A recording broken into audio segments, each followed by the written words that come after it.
할렐루야. 오늘 이날도 온전히 하나님 말씀을 통해서 우리가 하나님의 평강을 누리는 여러분들 모두 되시기를 주님의 이름으로 축복합니다. 마가복음은 하나님의 아들, 즉 예수 그리스도의 복음의 시작이라는 선언으로 시작됩니다. 마가는 구원의 복음이 무엇이며 성도의 구원이 어떻게 이루어진 것인지를 이 마가복음을 통해서 우리에게 전하고 싶어 합니다. 이 마가복음의 내용의 구성을 보면 1장은 사역의 준비를 위한 내용, 1장 13절 이후부터 10장까지는 예수님께서 각 지역을 두루 다니시면서 복음을 전한 그 복음의 사역의 내용이 담겨져 있고 11장부터 15장까지는 예수님께서 십자가에 달리심을 통해서 순환당하시고 인간들에게 고통당하시고 그 고통을 끝끝내 참으시면서 우리의 죄를 짊어져 주시고 그것을 통해서 하나님께 우리의 죄를 사하여 주신 내용들이 담겨 있습니다. 마지막으로 16장 말씀은 예수님께서 그렇게 죽으시고 난 뒤에 십자가에서 부활하시고 난 뒤 제자들과 다시 40일을 같이 있다가 드디어 예수님께서 오셨던 그 하나님께로 다시 승천하시는 내용이 담겨져 있습니다. 예수님께서 사역을 시작하시기 전에 마가복음 1장 12절 말씀에 성령이 곧 예수를 광야로 몰아내신지라 이렇게 되어 있습니다.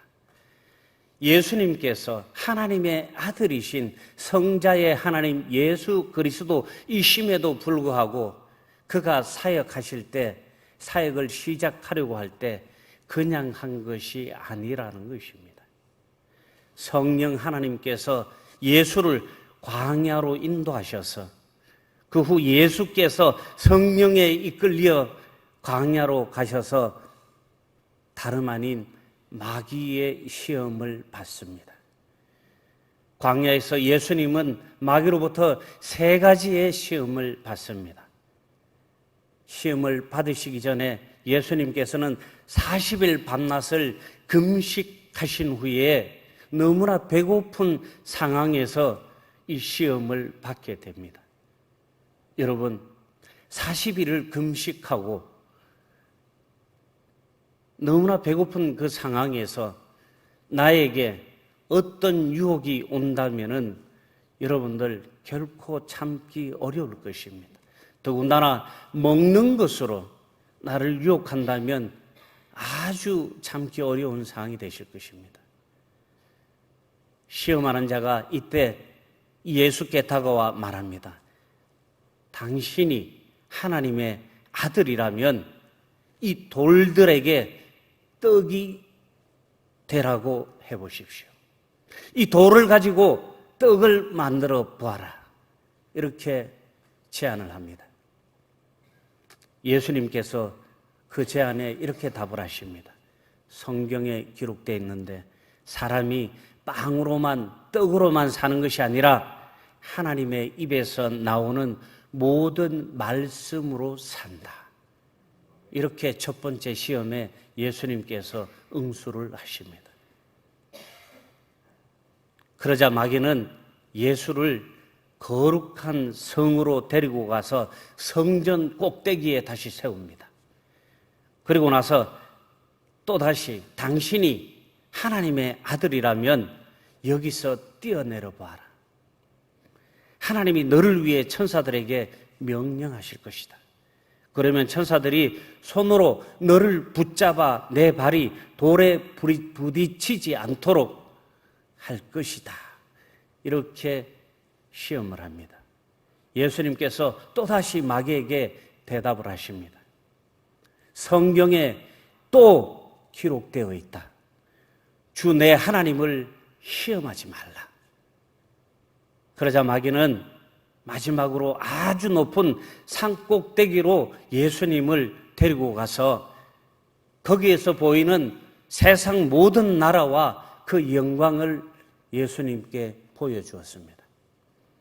그리고는 마귀가 예수님께 말합니다. 당신이 만약 내게 엎드려 경배하면 지금 당신이 보는 이 모든 것을 당신에게 주겠소. 솔깃하지 않습니까?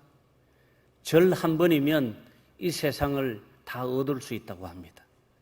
너무나 솔깃한 제안입니다. 예수님께서 이 솔깃한 제안에 다시 마귀에게 말씀하십니다. 사탄아, 내게서 물러가라. 성경에 기록되어 있다. 주 내 하나님께 경배하고 오직 그분만을 섬기라. 아멘. 그러자 마귀는 예수님의 곁을 떠났습니다. 그리고 천사들이 와서 이제부터 예수님을 섬겼다고 기록되어 있습니다. 예수님은 유혹으로 공격하는 사탄을 물리치시고 드디어 사역의 첫 빗장을 열기 위해서 광야에서 돌아오셨습니다. 광야에서 오시는 길에 예수님은 더러운 귀신 들린 사람, 열병 환자를 비롯한 수많은 환자와 나병 환자, 중풍 환자, 안식일에 손 마른 사람을 고치시고 이에 사랑하는 12 제자를 불러 세우고 제자들이 자기와 함께 있게 하시고 또 이들을 각 곳으로 보내셔서 전도하게 하시고 이들에게 그냥 보내신 것이 아니라 예수님께서 가지고 계신 귀신을 내쫓는 권능도 병자를 고치는 권세도 함께 가지게 하셔서 제자들을 파송합니다. 성령이 우리에게 임하시면 예수님께서 이 12 제자에게 전해주셨던 병자도 고치고 귀신도 내쫓는 권능이 오늘 이날 우리에게 임하는 줄로 믿습니다. 모든 사람은 영적으로 육적으로 자기의 출신지와 소속을 가지고 있습니다. 영적으로 어느 나라 소속인지 아는 것은 너무나 성도들에게 중요한 것입니다. 사람은 자신이 속한 나라를 위해 충성을 하고 살아가게 되어 있기 때문입니다. 우리는 육적으로 대한민국의 국민들입니다. 작게는 경상북도 포항시에 소속된 시민들입니다. 또 더 간격을 줄여보면 동해면에 살고 있고 이 영일만 교회 공동체의 성도들이 됩니다. 우리가 가장 먼저 충성해야 될 곳 바로 영일만 교회 공동체로부터 시작해서 멀리는 이 나라 대한민국에 이르기까지 내가 소속된 그 공동체에 충성하는 것은 어쩌면 너무나 당연한 일일 것입니다. 우리는 하나님의 나라의 백성이며 하나님 나라의 사람들입니다. 따라서 우리는 하나님 나라를 위해서 살아가야 하는 것입니다. 하나님 나라를 위해 날마다 충성하는 여러분들 모두 되시기를 소망합니다. 우리는 하나님의 사람들입니다. 예수의 친족들이 듣고 그를 붙들러 나오니 이는 그가 미쳤다 하밀러라. 마가복음 3장 21절 말씀입니다. 예수의 친족들은 예수가 미쳤다는 소문을 듣고 예수님을 붙들러 지금 왔습니다.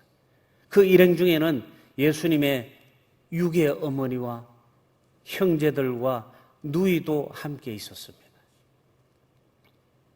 예수님의 친척들은 예수가 미쳤다며 붙들러 왔을 뿐 아니라 예루살렘에서 온 서기관들은 예수에게 바알세불의 힘을 얻고 능력을 나타낸다며 강력하게 예수님을 비난하고 조롱했습니다. 예루살렘에서 내려온 서기관들은 그가 바알세불이 집혔다 하면서 또 귀신의 왕을 힘입어 귀신을 쫓아낸다고 말합니다. 서기관들이 말하는 바알세불은 옛 블레셋 땅에 에그론이 숭배했던 파리의 왕, 파리의 신을 일컫는 것입니다.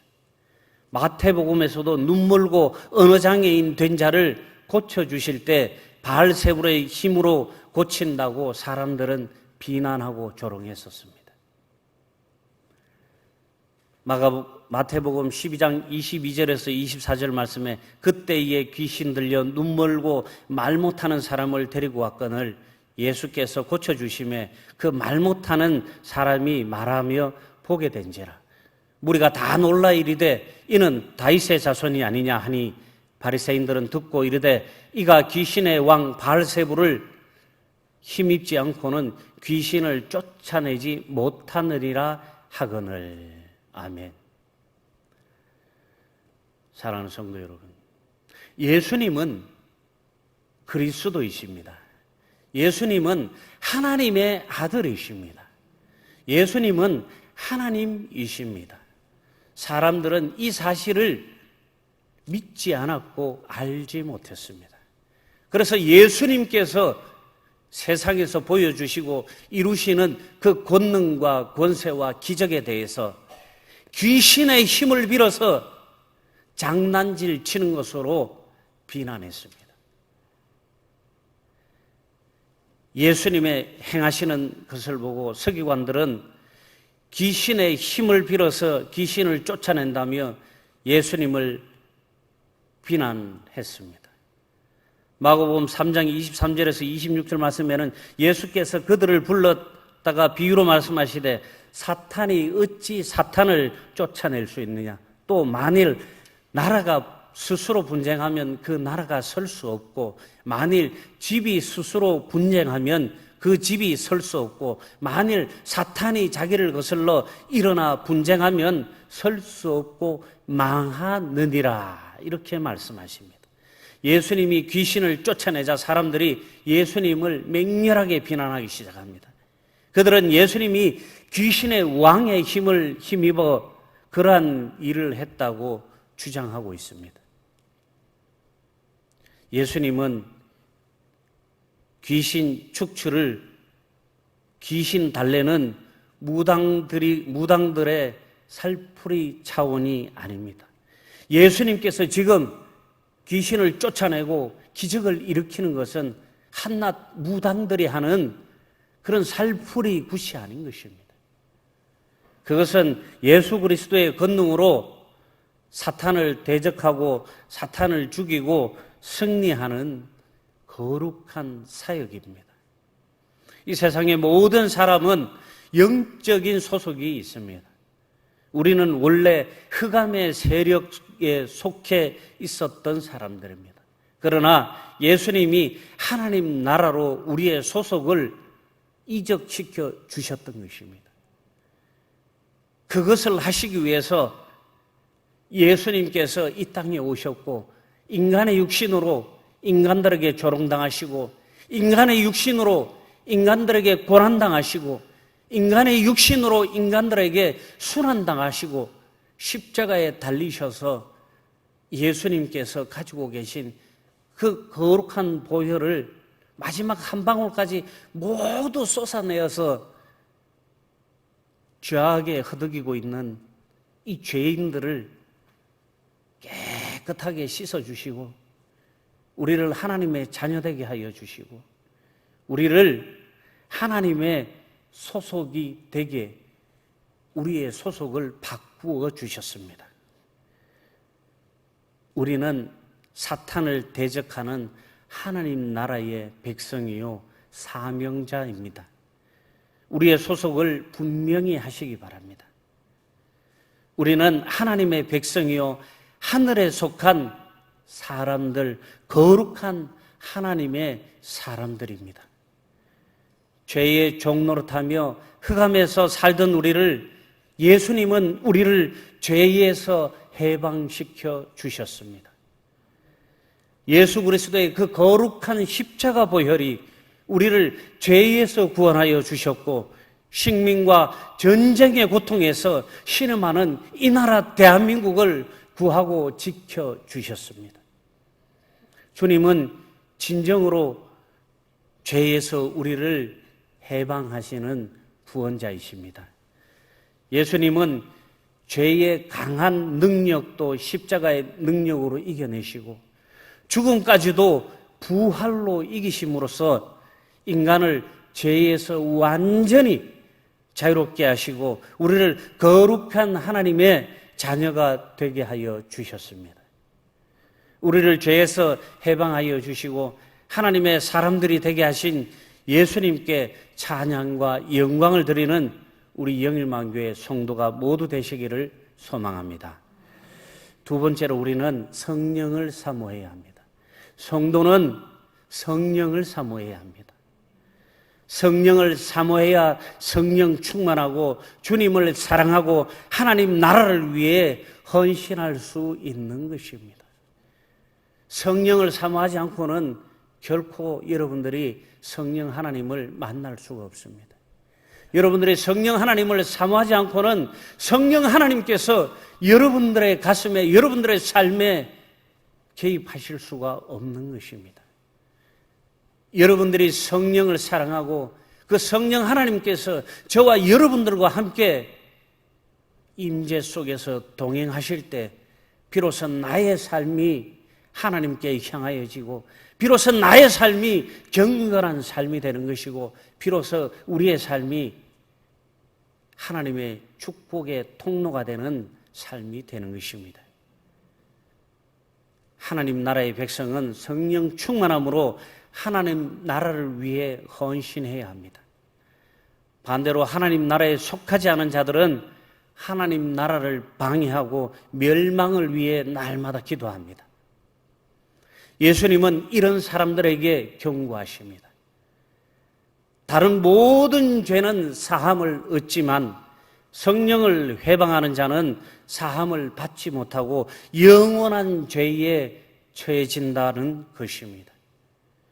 예수님의 거룩한 능력이 성령의 임재를 통해서 저와 여러분들에게 고스란히 전이되어서 예수께서 우리에게 명령하신 사도행전 1장 8절 말씀, 오직 성령이 너희에게 임하시면 너희가 권능을 받고 예루살렘과 온 유대와 사마리아 땅끝까지 이르러 내 증인이 되리라 하시니라.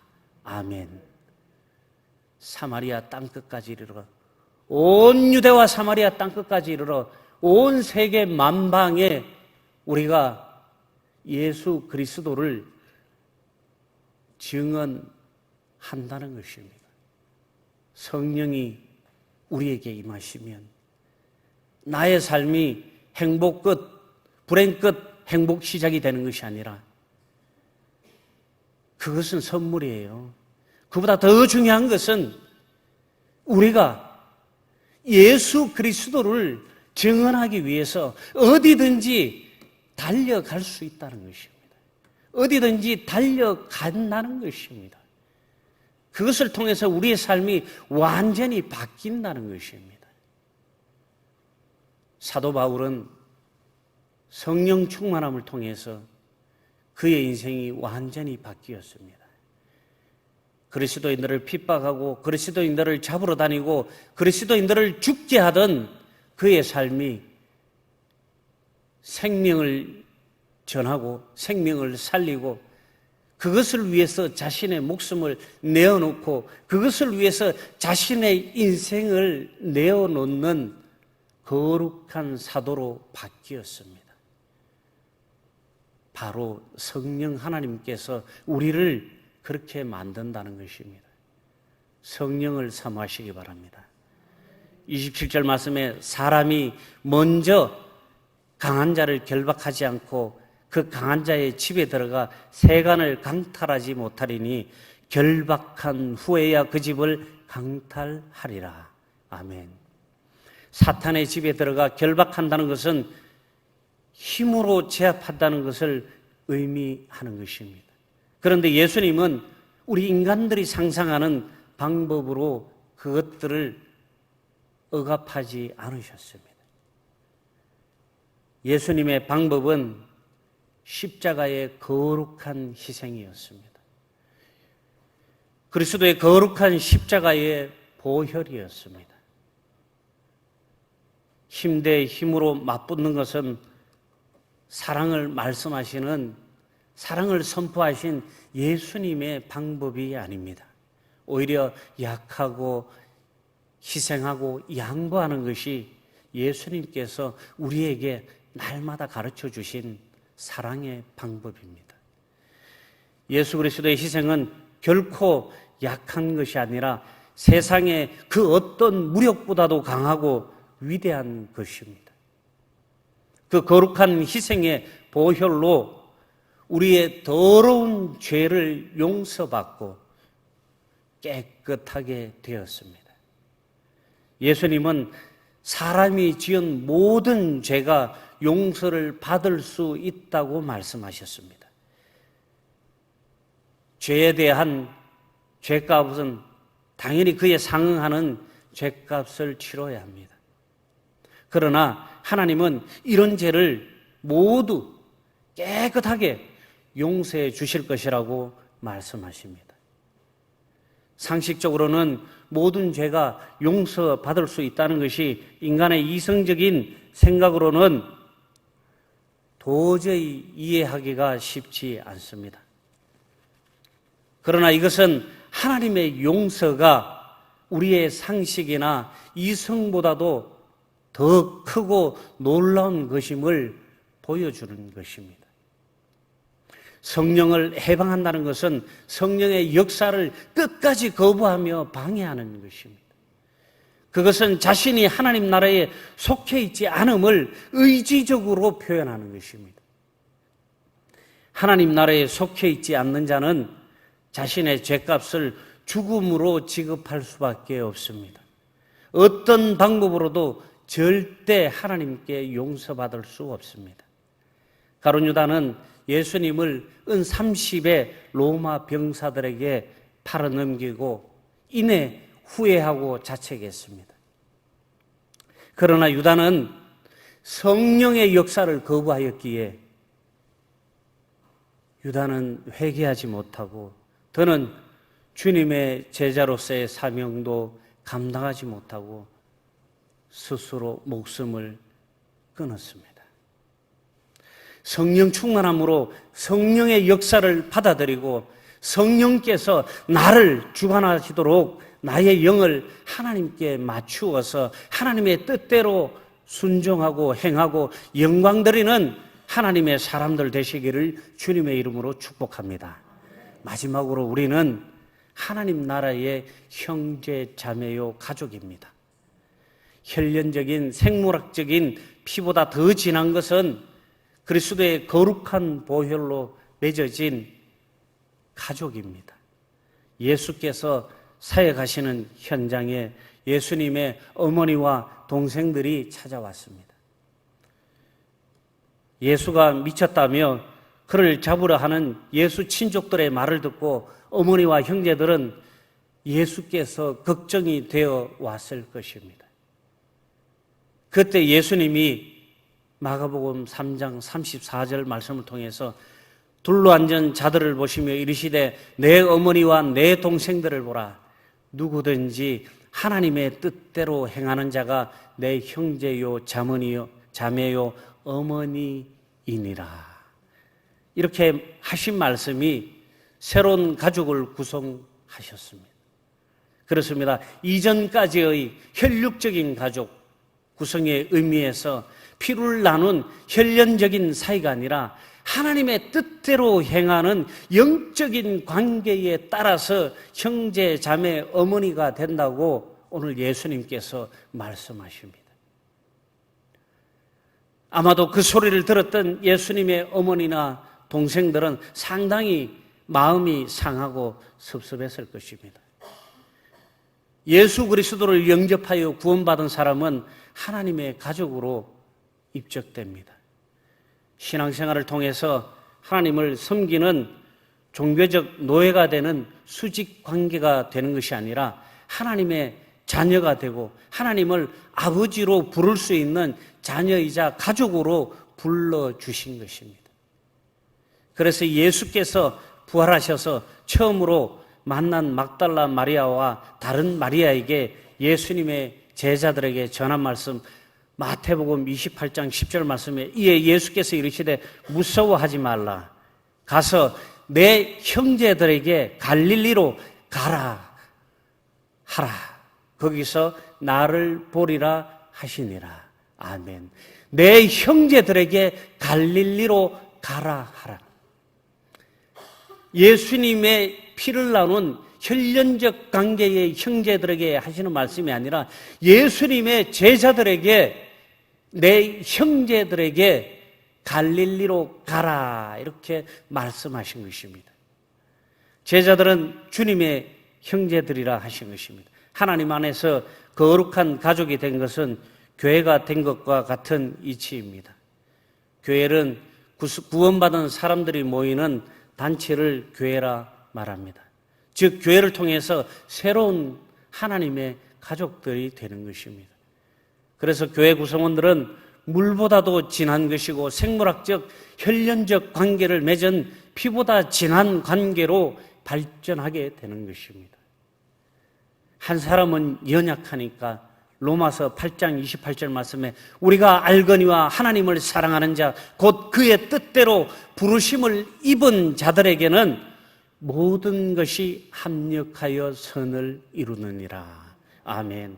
이렇게 말씀하신 것처럼 연합하여 기도하는 교회가 되어서 서로를 견고하게 세워갈 때 하나님의 능력이 나타나고 예수 그리스도께서 제자들에게 주었던 그 권세와 권능이 우리에게도 고스란히 전해져서 우리를 통해서도 그 권세와 권능이 나타나는 것입니다. 이렇게 서로를 견고하게 세워갈 때 능력이 나타나고 가시적인 건강한 교회로 성장하게 되는 것입니다. 구원받은 것이란 죄인을 불러 종교인이 되게 하는 것이 아니라 하나님의 거룩한 자녀가 되고 가족이 되게 하는 것입니다. 가족은 서로 사랑하는 것입니다. 가족은 상처 주거나 해코지하거나 괴롭히는 것이 아닙니다. 그래서 예수께서 구약 성경을 한 문장으로 요약해 주셨는데 바로 서로 사랑하라는 것입니다. 서로 사랑하시기 바랍니다. 마가복음 12장 31절에 둘째는 이것이니 내 이웃을 내 자신과 같이 사랑하라 하신 것이라. 이보다 더 큰 계명이 없느니라. 아멘. 아멘. 그냥 사랑이 아니라 예수님이 우리를 사랑하신 것처럼 우리의 이웃을 내 몸과 같이 서로 사랑하라는 것입니다. 거룩한 가족이기에 서로 사랑하는 것이 너무나 마땅한 일입니다. 저주받아 마땅한 죄인을 하나님이 가족되게 하신 예수 그리스도의 그 사랑에 감격하여 서로 사랑하는 것이 교회의 본분이며 거룩한 가족들의 사명인 것입니다. 예수님은 하늘에 속한 하나님, 나라의 가족에 대해 말씀하시면서 혈연 관계로 맺어진 가족보다 믿음으로 맺어진 영적 가족 관계가 훨씬 더 중요함을 말씀하십니다.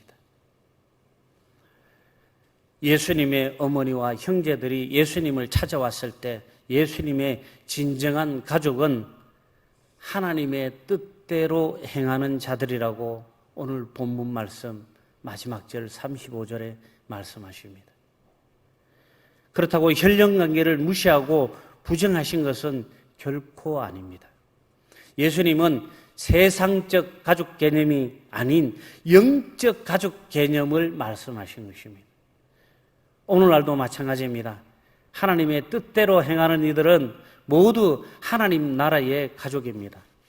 따라서 하나님 나라의 가족이 된 모든 성도는 하나님 나라의 한 가족된 성도들을 사랑하고 보호해야 하는 것입니다. 육신의 부모 형제를 사랑하듯 주님의 몸된 교회 안의 모든 성도를 사랑하시기 바랍니다. 그것이 하나님의 사람들의 본분이며 우리를 자녀 삼아 주신 하나님의 뜻이기도 합니다. 모든 성도는 예수님을 중심으로 하는 하나님의 사람들은 하나님의 뜻대로 살아가야 합니다. 우리는 자랑스러운 하나님 나라의 하나님 사람들입니다. 영원한 생명이 보장되고 풍성한 은혜가 넘쳐 흐르는 곳인 하나님 나라의 하나님의 사람들 되심을 감사하시고 세상 속으로 나아가서 자랑하며 전하는 우리 사랑하는 영일만교회 가족들 모두 되시기를 주님의 이름으로 축복합니다. 기도하겠습니다. 사랑의 하나님 감사합니다. 오늘 이날도 함께하여 주시고 인도하여 주시고